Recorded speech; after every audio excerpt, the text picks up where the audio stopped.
Department of June 28, 2022. And we're starting about 4:03.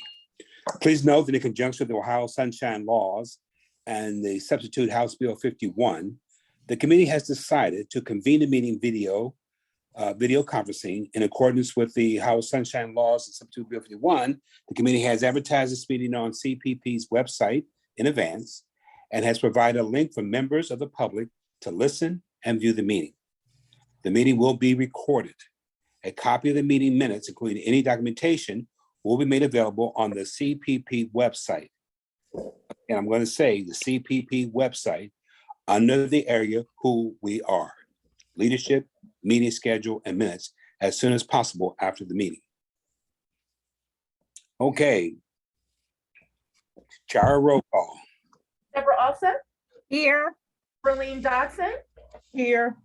Terry England, Christine Fisher, Here. Marcia Futel, Here. Tony Hobson, Jalissa Hutchins, Micah Cameron is an expected absence. Gary Lindgren is an accepted absence. Dr. Owens, Present. Crystal Perkins, Laura Sanregret, Bishop Tate, Sally Westheimer, Present. Whoa. Thought you were in Europe. I got back last night, Wow, what a trooper. Not even just in time for the meeting. what a trooper. Thank you. That's why I love you. That's why I love you. So it looks as if Bishop Tate has joined us as well, so we do Oh, have great. 8 for quorum. Yes, Okay. and Jalissa has joined us as well. Well, great. Great. Well, thank you, everyone. This is great.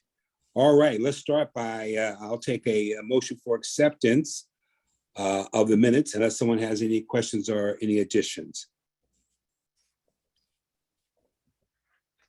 I have a question about the minutes, but it'll come at a later time if that's okay, Dr. Owens. Well, we're trying to approve the minutes now. Whether you go ahead, you got an issue, let's do it now. We'll have to, I want to approve the minutes. Let me just approve the minutes and then I'll bring it up a later time. It won't have to reflect the minutes. Okay. I moved Is there a motion? I Is motion there to a approve. second? Is there a second? Yes, Berlin. Thank you. All in favor? Right. Yeah. Aye. Oppose? Minutes pass. Okay. We'll go straight to the executive director's report. Chara? Yes, good news to share that the city of Cincinnati did approve $1 million in ARPA funding to support early learning. Prioritized funding areas you can see here are outlined, but it is really focused on workforce development. I wanted to say a special thank you to all of the board members who testified and prepared for testimony, including Marcia, Terry, Bishop Tate, as well as Sally. Thank you for Excuse doing me, that. could everybody mute? There's some background noise. Could everybody please mute? Thank you.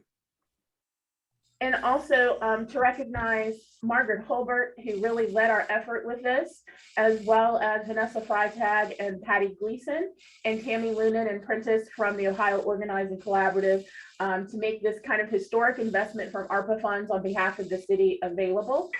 It is really remarkable. It was approved in the budget. All of the hearings went well, and we are so pleased to have. Excuse me, Chara. I can't hear you very clearly. There's still some shearing noise in the background. Am I the only one that hears that? I don't hear it right now. Okay, we'll give you a shot. Okay, is this a little bit better? Am I clear? No, I'm hearing it too. Everyone is on mute with the exception of me. And I have no background noise. I'm in the office.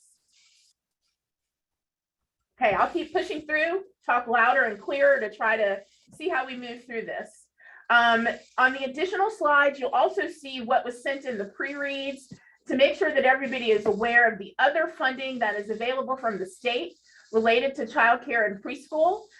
It was asked of us, and we received inquiries about how Preschool Promise is accessing all of these monies and all of the resources that are coming down. You will see through these slides that those funds are very specifically designated for providers, For parents and professionals, which are teachers and early educators, they are not eligible. Preschool Promise is not eligible for those dollars that are designated in those buckets. You will see through the slides also, there's a significant amount left and remaining for the state of Ohio to expend. So we will continue to collaborate and advocate to make sure that all of those resources are distributed directly to the providers and parents to meet the greatest needs.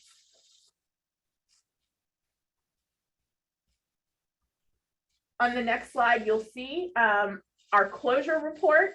As discussed at the last Board of Managers meeting. Cheryl, I'm sorry, I have a question. On the $1 million from City Council, when are those funds going to be available? We are waiting to determine. It should be available in August, we hope. A lot depends on how the city moves forward with an RFP process to see who will administer those funds and distribute them for the workforce initiatives. We do anticipate those funds also being extended over a 2-year period. And it will be matched with the $1.8 million that were available from Hamilton County. Okay. Also, if you have time and availability, if everyone would consider making a call or sending an email to city council members as well as to the Hamilton County Commission to express their thanks for them making this type of historic investment, it goes a long way. And they really stepped out to make this possible, knowing how critical the need was for childcare and early learning in the community. And I think it's important that we acknowledge that investment and share our appreciation. Shara, I saw the city council member and mayor's contact information. Were the county commissioners also on that same list? That was on a previous email that we were sent out, but I will be more than happy to send that again and this week's Board of Managers communication, so everybody has that handy. Great, thank you. And again, on the next slide, you'll see the summary of our closure report. Based on the last board meeting, we want to report this to you in a different way so that you have a full snapshot of the closures year to date. And you will see a total of 70 seat capacities that have been lost year to date for permanent closures and 51 with temporary closures. We've also started to include the neighborhoods and the type of providers for this closure report as well. Now we get to the good news, which is our enrollment snapshot, so that you all see the actual number of touches and applications processed and approved this year was a little over 1,200. We also had a significant increase of those that are approved, approximately 22% increase in the number of applications that were approved. And we have a strong showing for our extended learning session with 516 applications approved and 497 currently enrolled in the extended learning session. You'll see on the next chart, if you can show that you see the spike. The green line is this year. That shows the significant kind of spike that we see in approved applications. We know that that will level out, but this process starts in April with re-enrollment. And I just want to take time to acknowledge all the work that Flo has done and the enrollment team and the outreach team, as well as Kenitra, to refine the process with our metrics team to make sure that applications are easier. We can get those processed sooner. So it is good to see on our first processing week that occurs in April, that upward trend of enrollment. Again, we anticipate it'll flatten out, but you can see that we've made significant progress so far this year of making sure that we have students enrolled for the fall. So we just wanted to share that snapshot and update with you. Next, you'll see our dashboard.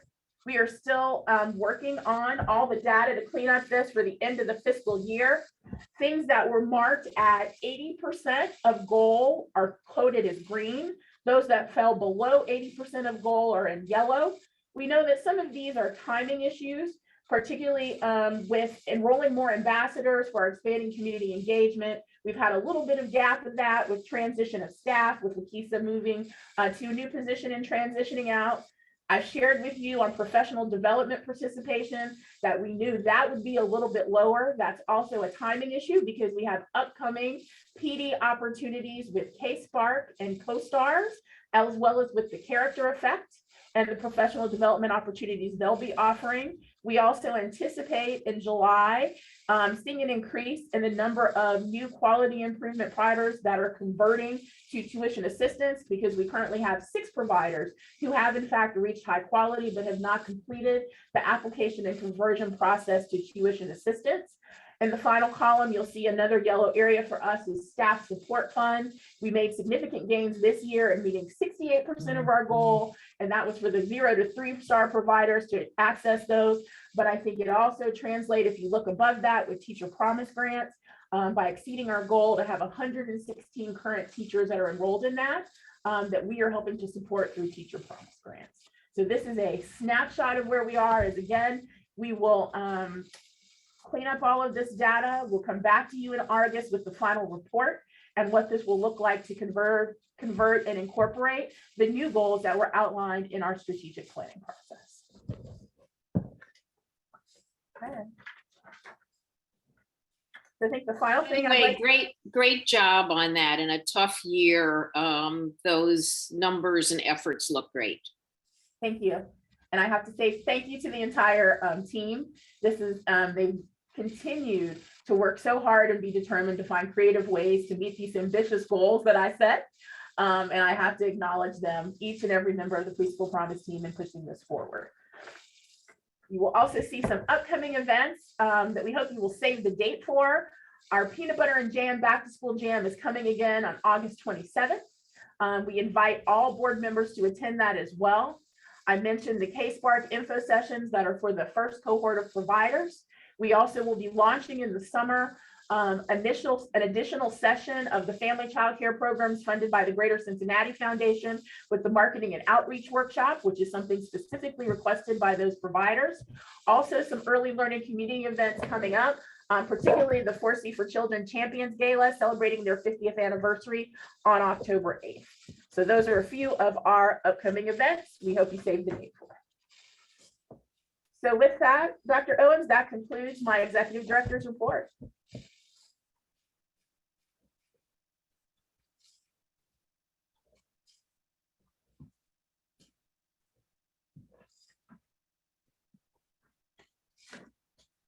Sorry, I was muted. Okay, let's go ahead to the master agreement renewal. So I want to turn this over to Jacob Purcell. I think Jake is on the line to give us an update of where we are in status. As you all know, the deadline is approaching very quickly. The master agreement committee has been hard at work. So Jake, I will turn it over to you to give us an update. So unfortunately, not much of a substantive update since the last time that we talked. I spoke with CPS's general counsel briefly after the last CPS board meeting. And during our conversation, he indicated that he would reach out and talk about some substantive issues that CPS had with our revisions, but he did not give me a peek behind that veil. I've reached out to him and have not yet received a response. Simultaneous with that, I've also reached out to him with an agreement that we drafted, which would extend the deadline of the master agreement. So currently the master agreement by its own terms will end in 2 days at the end of June 30th. And I drafted something very simple that was about a half a pager, which would extend that term by an additional 3 months. So it would go through the end of August, which is just prior to our annual meeting. And I added language about we are currently negotiating the master agreement, and in the meantime, we want to extend the term. I have heard positive reviews from that. I at least heard an indication from CPS's counsel as of yesterday evening that they would be talking about it at their board meeting, which I believe happened yesterday, maybe today. Yes, I do not know if that conversation happened. I have not yet received a signed copy of it. The only thing that I have heard is that they are not opposed to it. And I think it's just a matter of getting it through their typical machinations of, a large entity that moves slowly through committees. So nothing overly shocking there. The subsequent follow-up question that I'm sure would be asked is, okay, what happens if they don't sign that? The world will not end right now. We're going to continue as usual, business as usual. We have language that we have purposefully inserted. We were thinking about this years ahead of time. We inserted language in the resolution our joint resolution that we executed with CPS back in 2020, just before the general election at which they had the new emergency tax levy on the ballot. So we're covered with kind of a stopgap belt and suspenders. Of course, we would feel a lot better with the formal extension to the master agreement, but nevertheless, I both expect that that will be coming soon, and that if it doesn't happen, we will continue to operate business as usual. In terms of substantive conversations, again, I've not yet heard any response. We've not yet received a responsive draft. I think full stop there.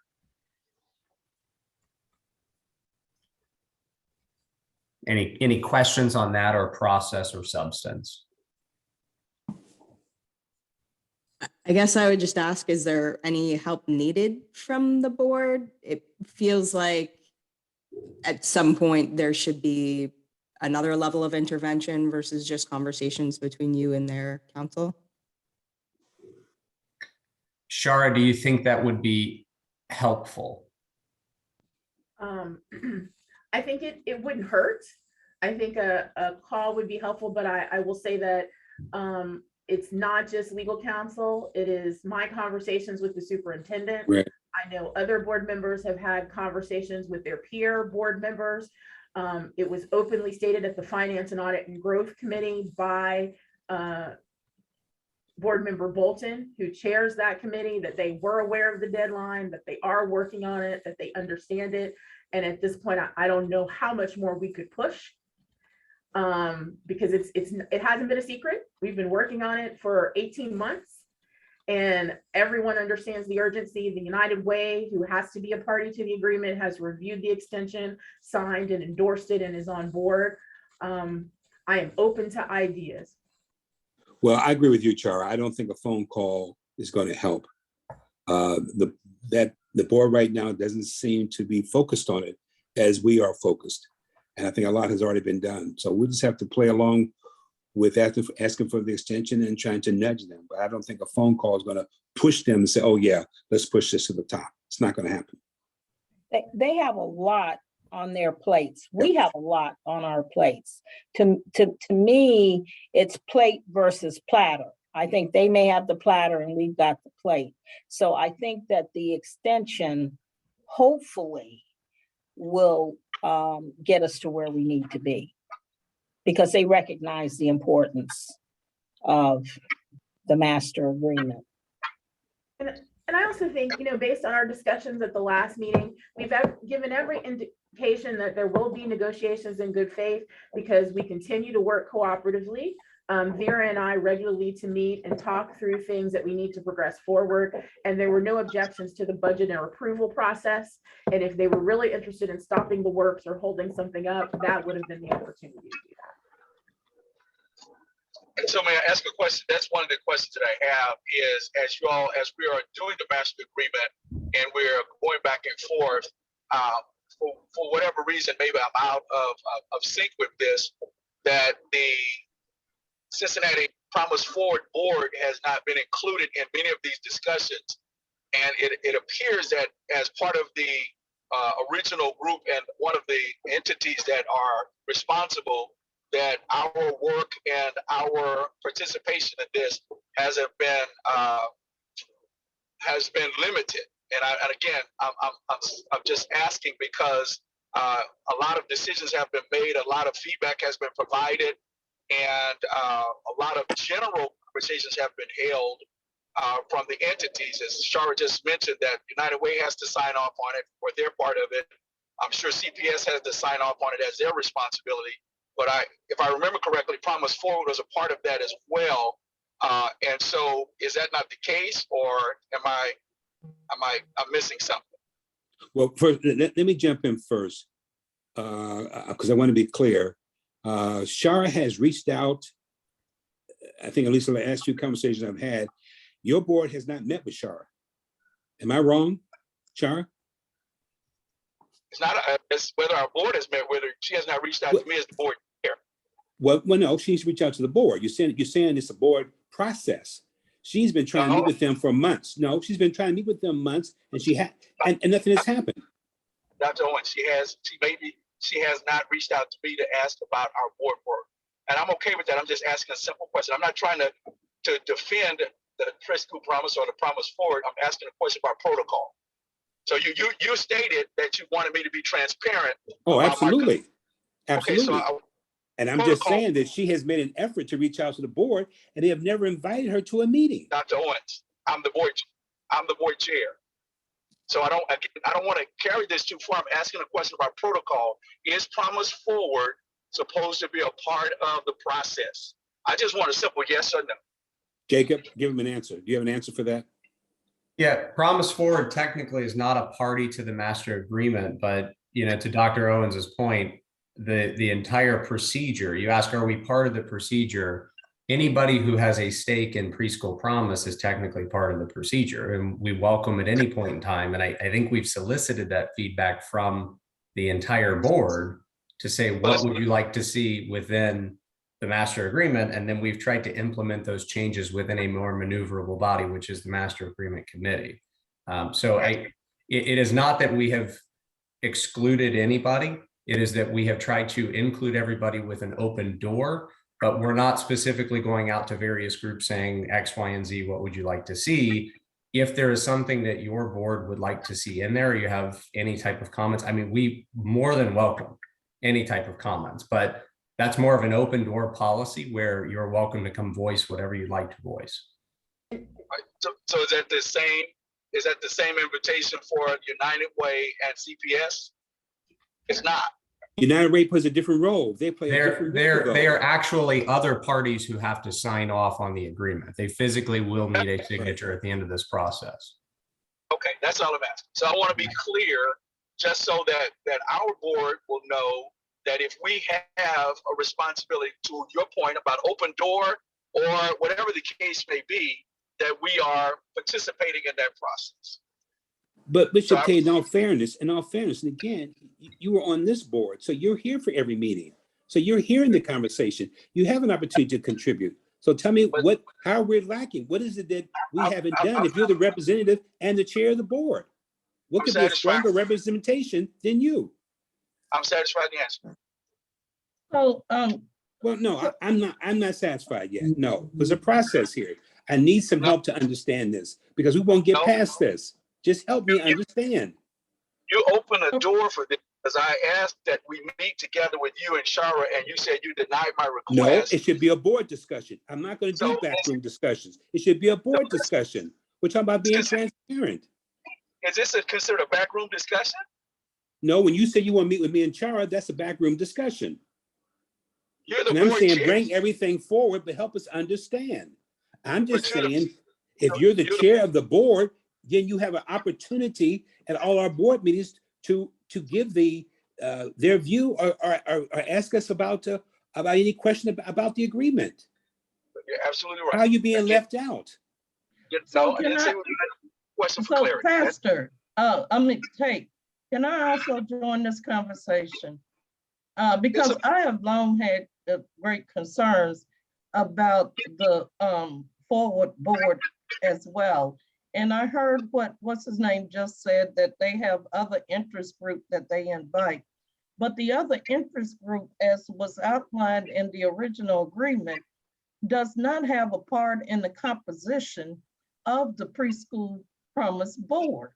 And when you have a group, to me, that 5 members of that existing group has part of the membership in the composition of the board, and the other 2 entities clearly have 5 members as well, which is United Way and Cincinnati Public.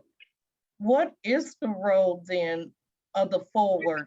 And if it was part of the original makeup of composition, this board should be able to clarify. We know clearly the 2 providers are CPP and CPS, but then the Promise Forward Board, what is the role as being part of the composition of the Cincinnati Preschool Promise Board? So I see our role, that role of that group, a little different than any other entities because they don't have a number that is identified as part of the composition of the board. Do you see what I mean?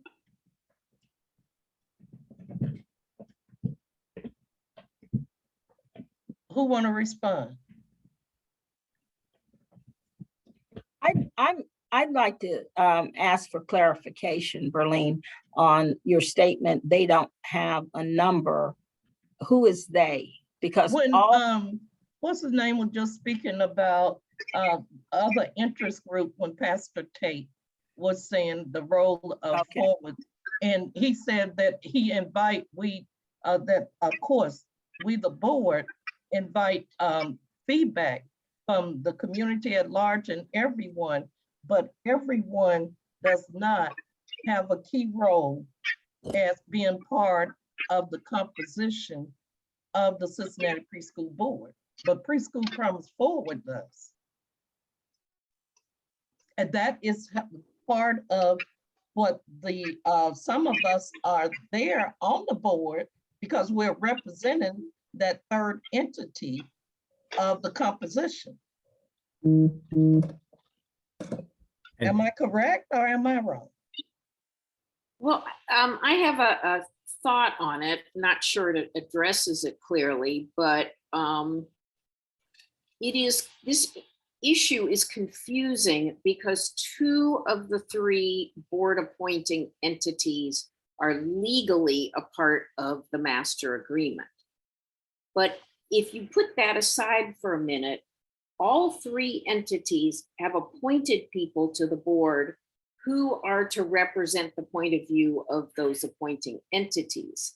And so putting the master agreement, a legal document aside, each of us is supposed to be, has been appointed to bring the point of view of those entities. So I think you have to separate the master agreement from what our role is. Each of our roles is on the board. Yeah. So Sally, that is well put, and I agree with that. And I will clarify what I said when I say an open door policy to anybody and everybody that has a stake in CPP. What I mean by that is we are certainly negotiating with CPS because the primary parties to the party are to the agreement are Cincinnati Preschool Promise, Cincinnati Public Schools, and the United Way. Those are the entities who need to sign off on an amendment. But that does not mean that we exclude any other entity. But, you know, Bishop Tate, to your point, you're saying, well, I've not been invited or you've not come in to speak with me. I'll have to push back on that a little bit, only because every single board meeting so far I've been to, we've talked about the master agreement. We've given updates from the master agreement committee. This is not a secret. We've talked about exactly what we're doing. We even at one point in time, and I believe it was back in March or April, discussed the proposed changes that came out of the master agreement committee. And at no point in time have I heard any type of public, we want the following, or opposition, or let's talk about this. By that, I mean, we're not specifically singling out other entities who may have a stake in it. If there's something that you feel strongly about, we're more than open to talking about those. We're always open for improvement. But I think in terms of process, saying, well, I've been here the whole time, why haven't you come to me? It's just not a workable process. So let me be very clear. I want to make sure that we are at least all on the same page. I'm not questioning anyone's intent. I'm not questioning whether or not we were treated fairly as an organization. I'm simply asking for clarity on protocol. And this is the reason why I requested the meeting with Shara and with Dr. Owens. We didn't, because there's so many other factors that go along with this, especially when it comes to community engagement, because Promise Forward is the community arm of this work. Everybody has their role in community engagement and their respective entities, but Promise Forward was put together and has been together to represent the community arm of this work. And I simply am challenged by that because I chair the Community Engagement Committee, and it has been weakened. It has been diminished. It has been brought down. And my concern was that the chair appoints members of the committees. There are only 2 board members on community engagement out of 15. So I didn't know whether that was intentional. I didn't know whether it was something that we needed to talk about. But if we are trying to, and we had a 3-month-long discussion when the governance committee was putting together its governance updates about membership and charters. And it's still an issue that we have 2 board members a part of one of the committees, and the committee cannot function effectively with 2 board members.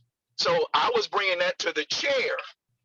So if the chair has chosen not to deal with it, I'm cool with that. That's the chair's choice. If the CEO of our organization hasn't brought it to the chair that our community engagement committee, which to me is the most important committee of our work, is weak, then I would bring it to the executive director or the CEO, because there has to be a concern about this. And so I don't want to go out and start doing something, recruiting people or individuals, because it's not a part of the protocol, and I am not one to go against protocol. So that's why I made the request of the chair and the CEO, so that I can understand from 2 points of view where Cincinnati Promise Forward is on all of this, and how can we improve the work of community engagement, which is lacking, as a board appointed board level committee, not another team, not another volunteer group, a board level committee. That's how I see it. And so, and I don't want to be viewed as a person who asks questions and become anti-CPP, because that's not the case. It is me trying to get clarity as to what my role is as an appointed chair by the chair to do a job. That's it. I want to do better. I want to improve in what we do. And if I can't get instruction or feedback from the people who are designated to do that, then I got a challenge, I got a problem, I got a concern. So if I got to air it in the board meeting, which I truly believe is the wrong place to do, then that's what I'll do.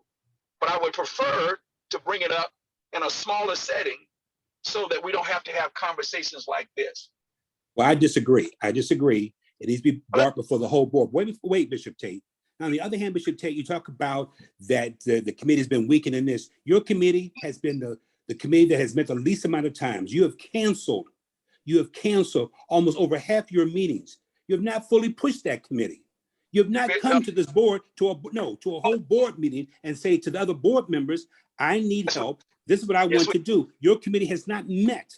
So now you want to come and say that we have weakened you?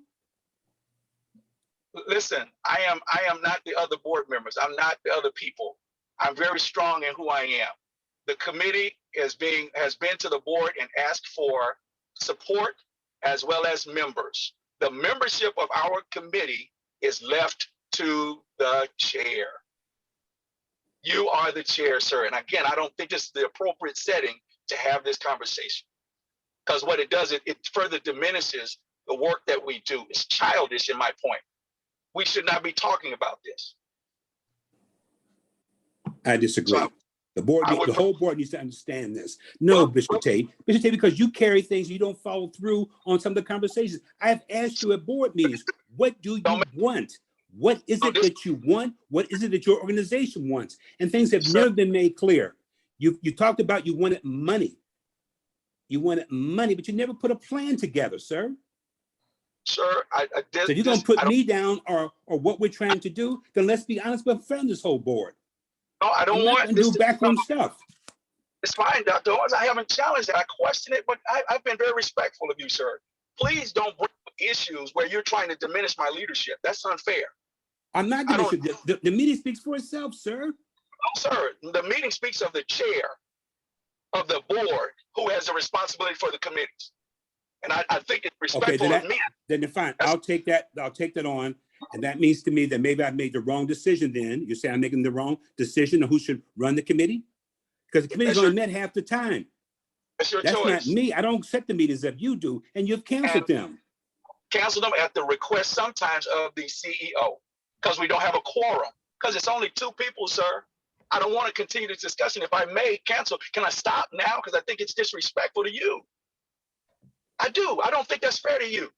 I'll take criticism. I'm not perfect. I'll take criticism. I'm a big boy. I'll take the criticism. And I'll try That's to not- learn from that. And I'll try to learn from that. If you're saying that you need more people on your committee, then we will take care of that and put more board members on your committee. That's easily enough done. Thank you, Dr. Owens. Yes, sir. We're requesting more board members. We will take care of that. Thank you, sir. Now, what about funding? You brought up some issues about funding. And the other issue is that there's going to be the issue or question if the board that you represent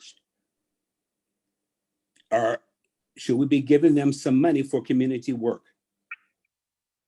Yes, sir. We brought that up at one point in time. Okay, that's why I want to try to understand all the issues. Yes, sir. And we'll, at the appropriate time, we'll make our proposal to the CPP board about that.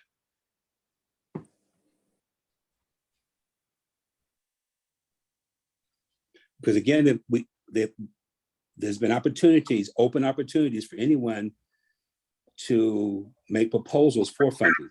So there hasn't been a blockade because there has been an opportunity for outside groups or inside groups, you want the inside group to ask for a funding proposal. Yes, sir. At the appropriate time, Okay. we will bring it to the board.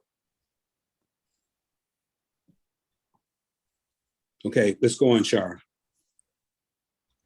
The only other thing I wanted to bring is the graph that you'll see up that Cincinnati Public Schools shared at their previous budget meeting of what the cycle looks like for upcoming levies. They will have a levy on the ballot this fall, and you can see the trajectory of when the levy related to preschool expansion will arrive again. Just wanted to give you all a preview to that as we start to get ready and prepare for that. I think our next item, may I continue, Dr. Owens, is our quality Yes. coaching services. Yes, this will require approval of the committee. Yes, we went through the RFP process for this again. As you know, the purpose is to continue to provide coaching services to our providers who are in quality improvement, as well as providers that are in the 3 to 5 star rating to maintain high quality, to give them the support they need. This year, the proposed enhancements are that we are focused on coaching. We also did an RFP for compliance review and recruitment. We will delay those scope of work till 2023 or till we have more information in regards to what the Step Up to Quality Committee at the state level is going to do before we make investments in that compliance review and recruitment efforts. We also have asked all of the vendors to submit to us annually a report on their equity principles that were in the RFP and how they are applying those, because the current CPP equity policy is under revision. Normally, we would be able to do an assessment against those provisions of the equity policy, but until that is in place and voted on upon the board, we will ask them to submit a report so that we know they are following through with the things that they said they would do in terms of equity in the RFP response. We've also asked vendors to participate in the new data system that we will be building, which, you know, we budgeted this year's budget so that we have a system comparable to Sugar that we use to extract data for tuition assistance and enrollment and all of those things on the coaching and quality improvement side, so that we can better track return on investment and which coaching is having the greatest impact and use. It'll be a complicated process, but we want to make sure that the vendors are able to participate in building that. The terms that you will see, what was circulated in advance, is a master services agreement. There will be one of those for each of the vendors, and the scope of work will pair with that master services agreement. It's a 2-year term beginning in July of 2022 with the option for an additional 2-year renewal. That option only comes when we present annually to the Board of Managers the scope of work for approval and an endorsement that the services provided were adequate and worthy of continuing the contract relationship. You will see also the hourly rates in the scope of work. To also let you know, budget amount, these are contracts that traditionally we do not include a budget amount in the scope of work because we are never certain what level of coaching services our providers will need. The amount and maximum contract amount is dictated by the budget. This budget a year allows for, as you will see in the budget that's been reported, is around $763,000 maximum that we can use for all coaching services. Actual spent this year are forecasted around 652 this year. But in no case will the contracts exceed the budgeted amount for coaching services. So that is an overview of our quality improvement services that expire in 2 days. Cheryl, what can you just in a word say what compliance work what does that mean? Absolutely. So we did an RFP for compliance because we looked at it as step up to quality is the floor, not the ceiling.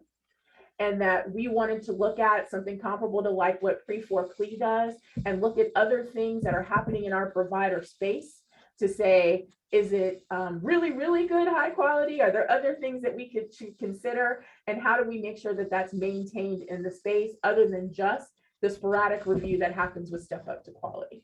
Given that we don't know what the nature of those reviews will be and how they've changed it, we're not moving forward with the compliance review at this point. Just a thought on that. I don't know what you're thinking, but after the conversations we had with the woman from Tennessee, whatever those things might be, compliance doesn't feel like the right word. It might be what really constitutes a quality program besides the checklist that we have with Step Up or any of the current tools. So anyway, compliance sounded like a very formal thing. Are you abiding by the law? And that's not necessarily what you're looking at, right? You're looking at what really constitutes quality, like the interactions between adults and children, things like that.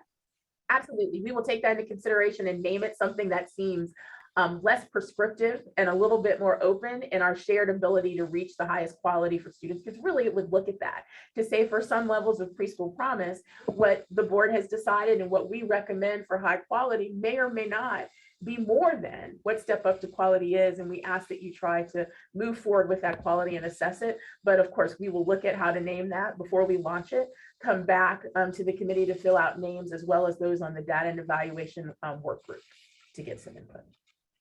Okay.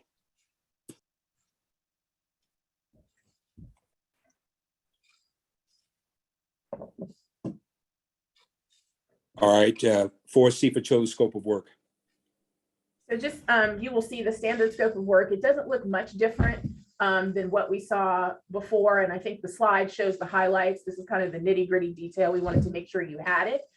If there are additional questions about what the course of that is, we're happy to respond to those. Otherwise, we would be seeking a motion on moving forward with these contracts subject to the budget limitations. Are we going to vote on these contracts separately?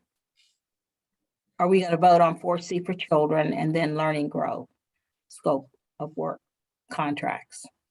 Yes, we should. Okay. Both separate. Sure, I have a question. Did we build in a cost of living in this year's contract versus last year? Yes, Okay. we did. Good. Okay, what percentage? If you look at the slide, the requested was an annual increase of 5%. Thank you. Berlene, do you feel that should be part of all the contracts that we do? I'm sorry, was that a question to me? Yes. I was asking you, do you I feel? really Okay, do. okay. To maintain quality staff and et cetera, yes, I really do Okay. feel like we need to look at doing cost of living. And how do you feel we should judge that percentage?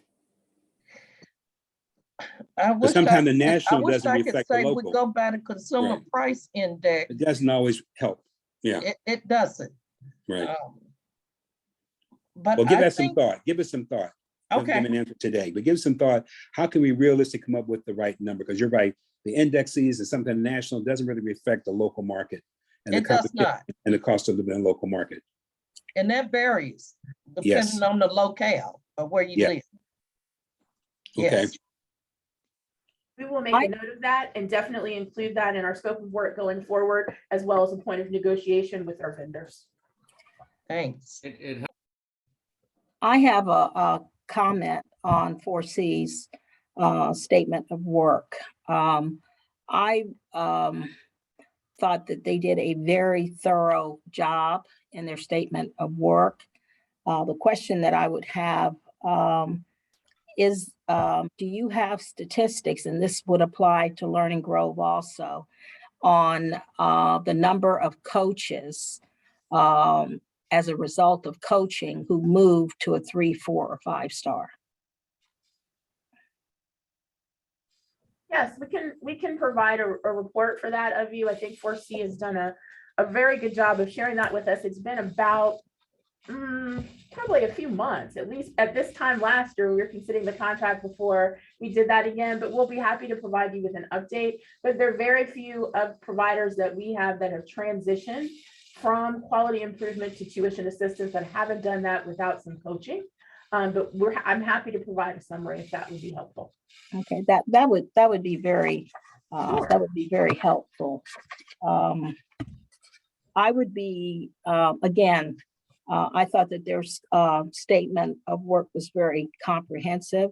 That was the only question or comment that I had on 4Cs, and I would be more than happy at the appropriate time to make the motion to approve the statement of work as submitted by 4C for children.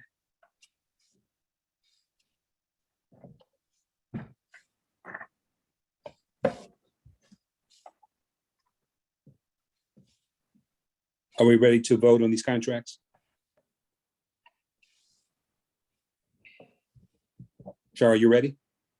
I am. Okay, all right, let's do 4C first. Does anyone have any additional questions before we vote on the contract? Not? All those in favor of the contract for 4C, please say yes. Yes. Yes. And opposed? Okay, and second contract is the growing, Learning Grove. Learning Grove. Any question about the Learning Grove? I have some questions and a comment. And there definitely was a review. There was an RFP, there was a review committee. And I'm not necessarily comparing differences, but I thought that the statement of work from Learning Grove was sketchy. I have, I talked to Shara a little bit before the meeting to understand the process. It's a 2-year contract. After the first year, it's not an automatic 2-year. There is a provision for review after the first year. And in the case of Learning Grove, I think they've expanded quite a bit since the initial contracting with CELC. I would suggest that this contract be reviewed after the first year and the board be given feedback.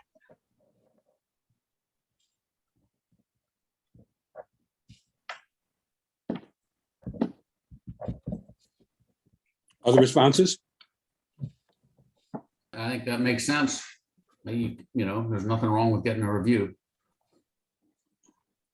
And my understanding of the Learning Grove contract is that, again, it'll be monitored very carefully. And at any point we find that people are not delivering, we can end the contract. There's no minimum, maximum amount of money guaranteed in the contract. Am I correct, Char?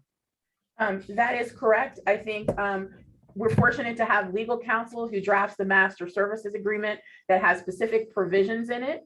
That if the contract needs to be terminated, there has to be notice provisions, but there are no economic boundaries to what that would be. So how do we budget if we don't have an idea of a cap of of how do we budget that then? Sure. So the budget is built on the number that is done very closely with myself and Hector and Brittany Pina, who was our quality improvement manager, to talk about the number of providers that we think are going to enroll, the estimated cost, what we think those coaching services will be. We won't know for sure until we see the coaching plan of each provider, but we've looked at the trends year over year to see what the expenses have been.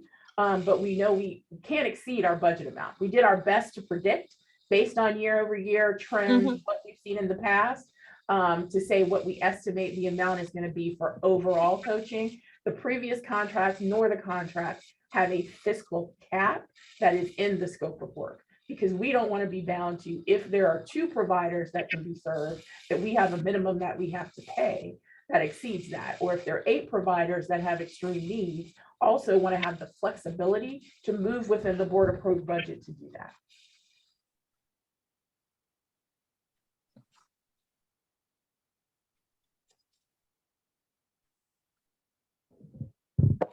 Any other questions? Okay, I'll take a motion for acceptance of the contract, approval of the contract. I move for approval of the contract for Learning Grove. All those in favor, say yes. We need a second, sir. I'm sorry, second. I'll second. All those in favor? Yes. Aye. Yes. All opposed can say no. Motion carries. I'd Do you like have to, any abstentions? I Are abstain. any from- abstentions? I abstain from that vote. Okay, And I'm gonna join it, that's 2. okay. I abstain as well. Points. That's Pastor Tate. So we have 3 abstentions from the Learning Grove. Okay, that's a lot of abstentions. Later on, can you share with us what you want us to do better about this contract? If you have some suggestions about monitoring, I know you talked about the budget. Do we need to have some updates on a shorter period of time about money being spent? Just tell me what you need to be satisfied about this contract. Would be helpful. I'm not asking today, but you can share that later. Okay, I would be glad to do that. And I'd be glad to put that in writing and copy the entire board on it. And if the other 2 people abstain, if you feel comfortable sharing so we can try to do better, please share it. If not, I understand. No, sir, I'm willing to do that as well. Thank you. Okay, Dr. Owens, yes. before we move forward, as a matter of order and protocol, I think we need to go back and take a formal vote on the 4 Cs. Because we did not entertain a motion in a second, just for the record. Oh, I'm sorry. I thought we did. Okay, thank you.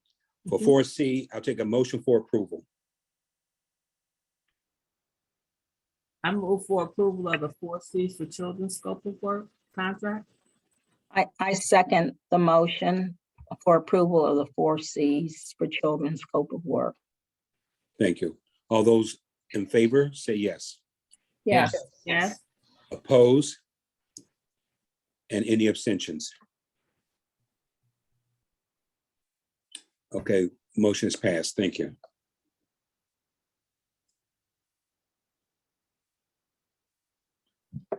Go to committee reports and we'll go to finance. Okay, we have our fiscal year 23 budget to approve. We showed this to the board, I think twice before. We've made one change to the presentation. And that was to show that we did in fact spend our contingency in fiscal year 22, or we project to. And we spent that contingency on tuition assistance to get shortcut note 1 there in the legend. So we wanted to show that we spent our contingency so that but we also want to know that we spent it on tuition assistance. So that the actual cost of tuition assistance should go up by about 400,000, and that is where it went. I was informed that the Cincinnati Public School passed their budget, which included this budget. Shara, I would ask you to give us a quick update on that. Sure. I attended the board meeting last week to answer any questions about our proposed budgets. The questions were really regarding why we saw the increase in administrative. I outlined the 3 new positions that we're adding. Also questions about why tuition assistance was going up, but quality improvement wasn't. Again, shared that as more people reach high quality, we always keep our primary focus on providing tuition assistance and expanding access in that way. There were no additional questions related to the budget from the board at that time. And it was my understanding from Treasurer Wagner that the CPS budget was approved last night at the board meeting. So not to repeat our previous presentations, but to answer questions and to seek approval of our budget for fiscal year 23. Okay, I don't have any questions, so I'll move that we approve the budget. is there a second? I'll second. Although, are there any questions before we go? Because budget's an important piece. Is everybody comfortable with this? All right, without that, all those in favor can say yes. Yes, Yeah. Yes. All opposed can say no. And any abstentions? Budget has passed.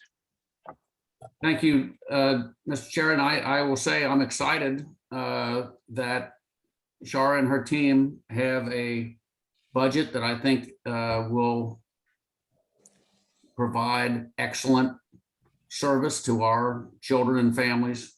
I'm really excited at the growth and the really what Shara can accomplish with this budget. So let's all look forward to a fantastic fiscal year 23.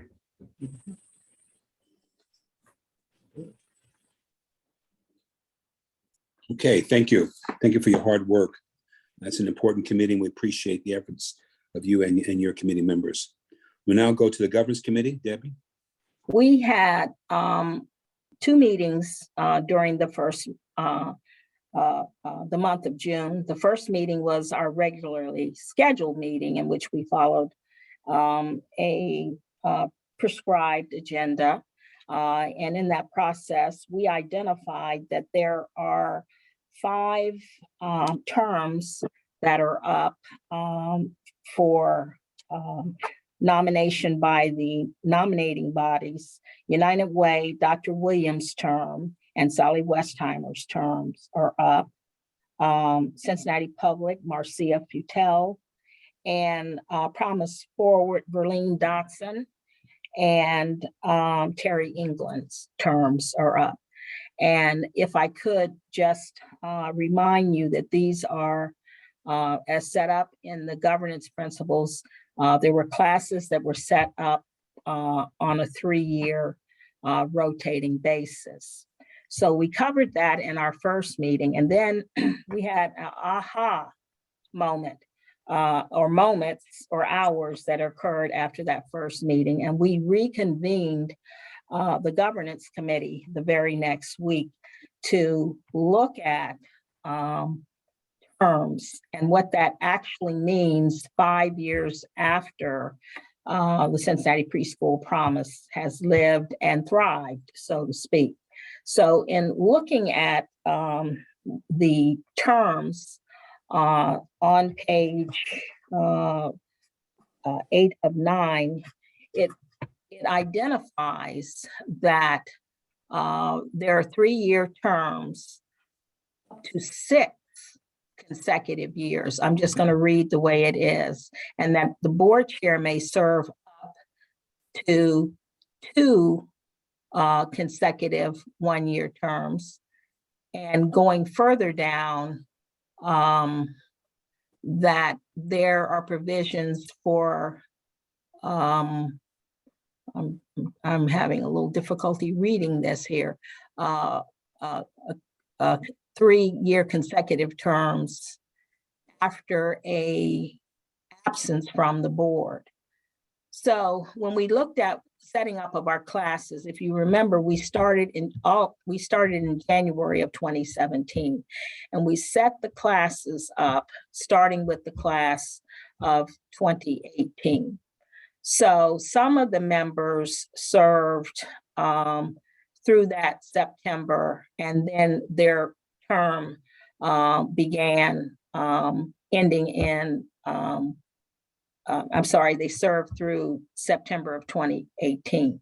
Then we had the class of 2019 and the class of 2020. So what we found was that the governance principles were not in alignment with the operating agreement. And the operating agreement provides for 8 years versus the 6 years of our governance document. So what we're bringing before the board today is a first reading and discussion of the logic of us proposing that we align our governance principles with the operating agreement. So at this point, I'm going to ask Jacob or Shara if they want to clarify anything, because this could impact the class of 2023. And it could certainly impact the class of 20, I think, what is that, 2024. So there will be impact starting with this year. So Jacob or Shara, if you have any points of clarification, feel free to speak, or anyone on the governance committee that was at meeting 1 and then the AHA meeting.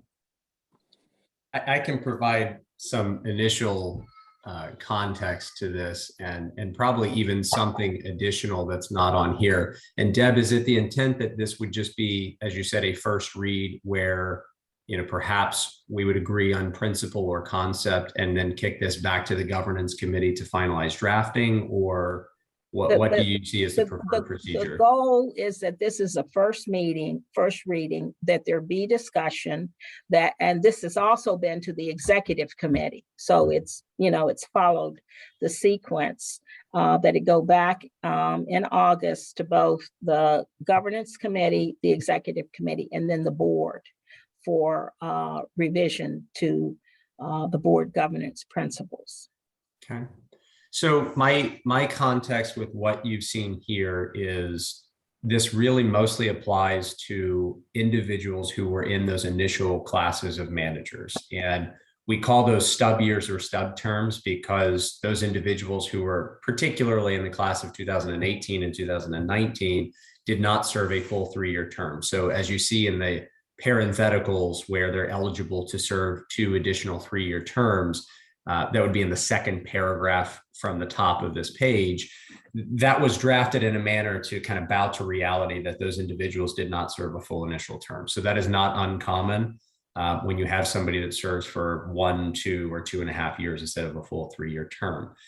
You kind of have to choose somebody and you want to stagger the board. So that's the way that it works out. When we discovered this, we decided that going with the language of the operating agreement, although we can be more restrictive than the operating agreement, makes a lot of sense in practice. There is a school of thought out there that, you know, term limits are healthy. I don't agree or disagree with that. But I do think that continuity of the managers is important, that the managers have their own self-governance should they choose to do so. You all have the power to remove a manager. You have a power to not vote a manager in. So you kind of have the power to decide who the managers are anyway. Obviously subject to the parity and the 3 nominating entities. But with that said, I'm a big fan of allowing these to be very permissive as a baseline, and then you as managers can just kind of decide who you want to be in what places. So that's why we decided to really expand this and go with, instead of the cap of 6 years as stated in the governance principles, we went with the cap of 8 years as stated in the operating agreement. Instead of a 1 full calendar year absence, we went with just any absence from the board, which is what's stated in the operating agreement. A few of these other things are clarifications. The other clarification that I think I would add to this is when it comes to the board chair, as is very common in nonprofits, you typically take the board chair and exempt them from the term limits for so long as they are board chair, because usually the individual serving as a board chair is not a new person on the board, right? They've been there for a long time. There's somebody who's voted in after serving on the board for 1 or maybe 2 terms. So that individual is usually exempt from the term limits for so long as they hold that position. I think that in this case, we should also mirror the operating agreement for that as well. So whereas we have 3 consecutive 1-year terms for the board chair, I think under that same logic, again, you'll either vote or not vote in whoever the board chair is in the moment. I think you want to be as permissive as possible so that you have the most flexibility as a board to decide what you want to do. I would take that and add it to 3 consecutive 2-year terms, which is what's contemplated. It's probably what we followed, I think, in practice with Father Graham, because I can't remember how long Father Graham was in there. But again, we're not focused on the individual, we're focused on the role, we're focused on the procedures. So that would be my only addition, would be to say to take that 1-year term reference as chair to go up to 2 years with a maximum of, in that case, in theory, you could go to 6 years. That doesn't necessarily mean you have to. That just gives you the power of the board. If you as a board feel that that individual is doing a good job, they can stay. And if you don't, then you won't vote them in. But to me, this is about laying out the maximum potential for you as a board to give yourselves the most options, which were granted to you by the United Way in the operating agreement, and then deciding kind of your fate as you go from a year-to-year basis.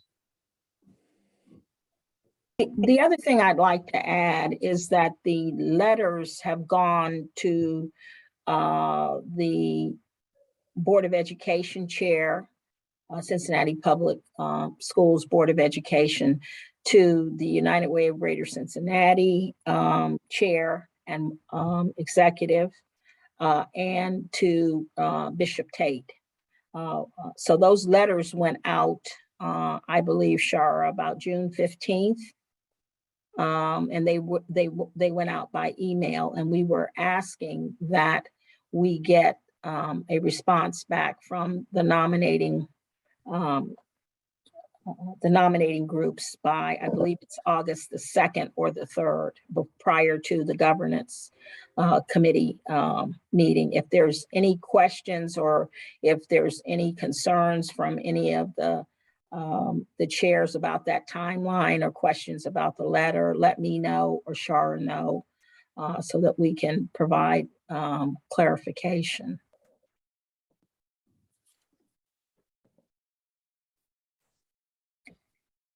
Well, like I said, we had 2 meetings to bring this before the executive committee and board, and we would like your due consideration about any questions, thoughts, or comments as we go back and look at this for a final presentation to the board in August.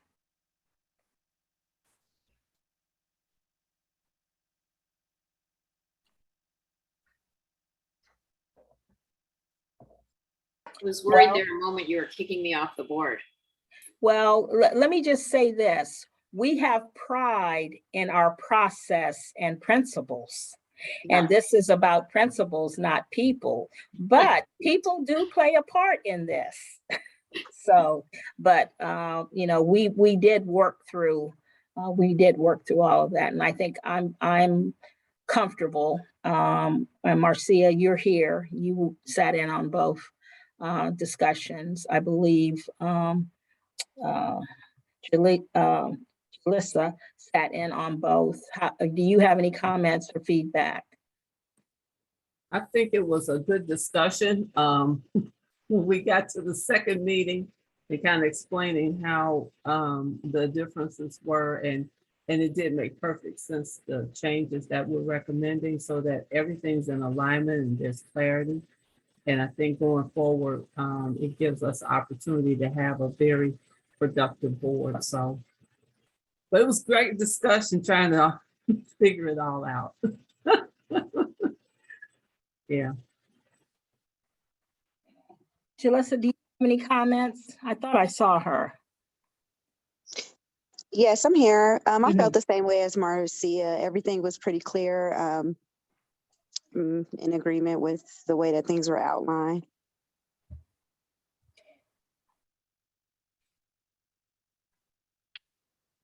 Well, that's the report on behalf of the governance committee. So we look forward to any comments or feedbacks. And if you have aha moments, let us know after the meeting.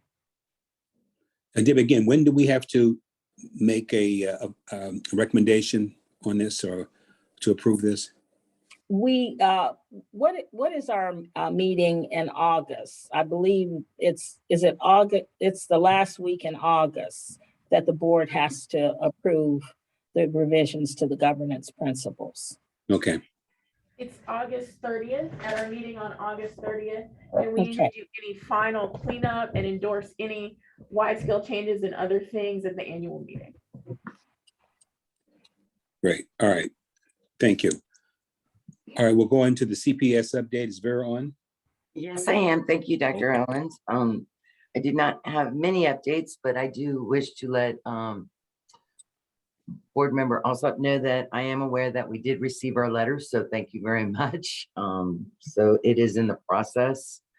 Also, I would like to thank Shara for pulling together our meeting with innovations this past week to really look about data sharing between the two organizations and how it's wonderful to have the same group, innovations, that we're able to share data in different ways. So they are on their way of hearing our request and hopefully going to make the magic happen. Today was our last day of Summer Scholars, and that was a very exciting time. We had many of our youngest learners participate in learning through exercise and movement, both mental and physical, with a basis of language literacy, mathematics, and STEM. And I hope that the lessons that we shared with the providers, that they were useful and that they had as much fun as we did, because we did really have a lot of fun this summer. Also, we will begin Jumpstart. It's hard to believe I'm not even out of June and I'm thinking August already. Will be August 8th through the 12th. It will be a half-day program, and it is a family's choice if they wish to participate for our preschool and our kindergarten students. And we are really pushing on the kindergarten students to participate because for a lot of the children, it will be their first time in a public school building, especially if they are coming from a provider or a center. So we are really reaching out to those families to ensure that their kindergarten children are a part of our Jumpstart program, just to get used to being in a big building before the big building has a lot of kids in it. So that's going to be fun. And then also to update you on, and thank you, Shar, for presenting to our board members, but we have scheduled July 28th to have a group coming together, and have invited Shar to be a part of our group, which will still be a CPS board work group, but a workforce work group, to see how we can maybe come together and help provide providers more of what they need to keep moving forward. And I think that is all I have for my update. Any questions? Any questions for Vera? Okay, thank you. Are there any other observers present at this meeting? Me, but I just gave a report. Thank you. Okay. All right, no other observers? Any comments from the board members? Just a quick announcement. So Chuck and I are celebrating 42 years of marriage today. Wow. Happy I saw anniversary. that on Congratulations. Facebook, Marcia. That is a Congratulations, beautiful post. Marcia. Really nice. Congratulations. And he is, That's a Congratulations. long time. He robbed the cradle. He robbed the cradle, 'cause you're pretty young. You're we're pretty both young looking. baby. We were both very young, and he is Okay. struggling. He's, I can't believe it's been that long. And our oldest daughter will be 40 this year, and he's just having a really tough time wrapping his mind around that. I'm like, well, what did you think? We got married when we was kids. How many years did you date before the marriage? So 42 plus what years you've been together? It was about 5 years because it was Wow. college Wow. and right after college. Yeah. Outstanding. Yeah. It's a long time. Thank you for sharing that. Any other comments from board members about the meeting or anything? If not, Yes, our next, yes, I do. You run the most efficient meetings. I know. Yay. no, We get the job, you get the job done. no, I can only do that with the help of the board members, believe me, and Chara and the committee reports and everybody involved. I play a minor role, believe me. Our next board meeting, as mentioned before, is August the 30th. So I'm giving you July off. So enjoy the 4th of July. Again, it's going to be from 4 to 6, and it will be a in-person meeting unless there's a surge of monkeypox.